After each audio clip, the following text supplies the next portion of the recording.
This is going to be an introduction to how to classify bonds based on their type, like metal versus non-metal versus metalloid. So you're probably going to want a periodic table because you're going to be writing down where they are on the periodic table, and then based on their location, we're going to figure out what type they are and then therefore what bond. So I'm using 3 different colors. I'm using red, blue, and black. You don't have to use these colors, but that's how I'm going to be using them in this video.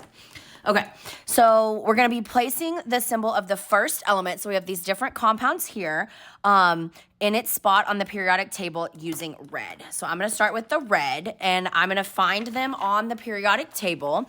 So this one here, that means my Na in NaCl, my Li, my K, my Zn, my Fe, my Cu, my Al are all going to be written in red, and we're going to write their symbol where it goes. So Na is in the first column, or group number 1, and it's the third one down. So I'm going to write Na in that spot. Okay, Li is also in group number 1, and it's right above Na. And then K is also in group 1, and it is right below Na.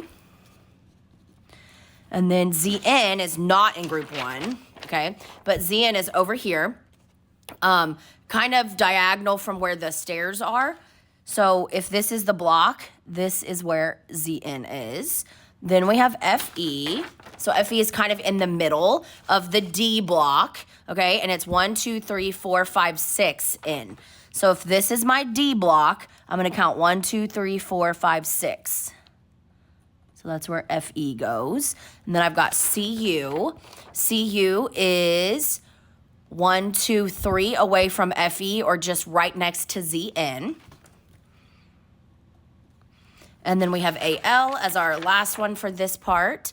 Al is diagonally from zinc on the periodic table. Okay? The next step says, then place the symbol of the second element using black ink. So now I'm going to switch to black ink, and I'm going to write where that symbol goes. So Cl in NaCl is to the right of the stairs, and it is almost in the last column, but it's in group 17, and it's in that second row there. So I'm going to write Cl. Then I have Br. Br is right below Cl. Then I have F. F is in the same group. It's right above Cl. Then I have Cl again. I've already written it. Then I have O. O is next to F. Then I have I. I is in the same group as F. It's in group 17. It's below Br. And then lastly, I have S. S is right below O on the periodic table. Okay, so now it says, what do you notice about the location of the first element? Well, the first elements we wrote in red. So all of them, it says location, all of them are to the left of the stairs. Okay, all of the red ones are to the left of the stairs. Based on your knowledge about the periodic table, and this video is assuming you've seen some of my other videos, what would you classify the first element as, a metal or a non-metal? Well, anything to the left of the stairs is going to be a metal. What do you notice about the location of the second element? The second element we wrote in black, and all of those are to the right of the stairs. So I'm going to say right of stairs. And then based on your knowledge about the periodic table, would you classify the second element as a metal or a non-metal? Anything to the right of the stairs is going to be a non-metal. Okay? So in this model here, our red ones were metals because they were to the left of the stairs, and our black ones were non-metals because they were to the right of the stairs. Notice in the compounds, the red ones all started the compound, and the black ones, the non-metals, all ended the compound. Okay? So keep that in mind. All right, let's look at model number 2. We're going to do the same thing. First element is going to be red ink. So I'm going to start with C, then P, then N, then P, then F, then H. Okay, so same kind of deal. Carbon is to the right of the stairs, and it is diagonally kind of like where the stairs are. So it's going to be in this spot right here. Then I've got P. P is diagonally one row below where carbon is. So there's my P. Then I have N. N is right next to carbon on the periodic table. So I'm going to write that here. Then I have N again. We already wrote it. Then I have P again. We already wrote it. F.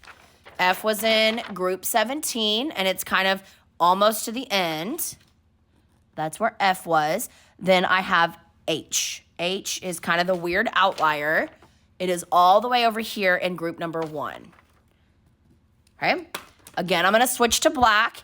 It says, then place the symbol of the second element, so all the second elements, in their spot using black ink. So I'm going to do the same thing. This time I have Cl. Hopefully you're starting to see where some of these are. It's right below F. Okay, then I have O. O was right next to F to the left. Then I have O again. We already did that. Then I have I. I is in the same group as F and Cl. It's 2 below Cl. Then I have BR. BR is in between Cl and I, if you don't believe me. Then I have Se. We haven't seen that one yet. So Se is 2 below oxygen. It's in the same group as oxygen. So this is Se. And then I have O, which I already wrote. Okay. What do you notice about the location of most of the first elements in each compound? So those are the red ones, okay? Most of the red ones are to the right of the stairs. Okay? Most of the red ones are to the right of the stairs. Okay? And it says, what is the one exception? Well, hydrogen.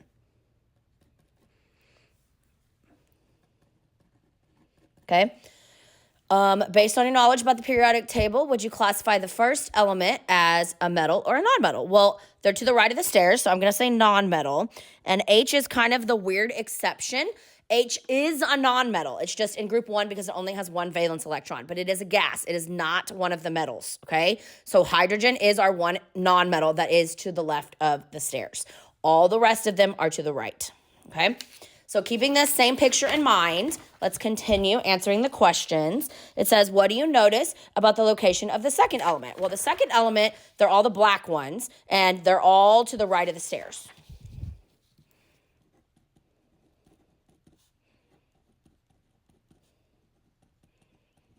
Okay, based on your knowledge about the periodic table, would you classify the second element as a metal or a non-metal? Going to be a non-metal again. Okay, so now we're going to use our blue, okay? And for this third model, it says, for each of the following alloys, which is a mixture of metals, place a symbol of all the elements in its spot on the periodic table using blue ink. So brass is a mixture of Cu and zinc. Notice there's the word and. All our other compounds did not have the word and. So anytime you have and, it's likely going to be these kind of compounds. And it says alloys, and it tells us they're mixtures of metals. So Cu is over here. So if this is zinc, this is copper. Zinc is right next to it. Then we've got stainless steel, which is iron, chromium, and nickel. Iron is 1, 2, 3, 4 over from zinc. Okay, chromium is 2 more from there. So 1, 2, 3, 4. There's my Fe. Here's my chromium. And then nickel is 2 over from where zinc was. So this is my nickel. Bronze is copper and tin. All right, tin is over here in the P block, kind of 2 down from that second stair. So there's tin. Au, Ag, and Cu. So that's gold, silver, and copper. We already have copper. Gold and silver are in the same group. Okay, so that's going to be Ag and Au right below. And then we've got Pb. We already have Sn. Pb is right below Sn. That's lead. And then antimony, Sb, is diagonally from there. So that's right next. So if you don't believe me, I'll give you a chance to see that. Okay, so hopefully you can see that all of these are to the left of the stairs, which makes them metals. Hopefully you learned something from this video.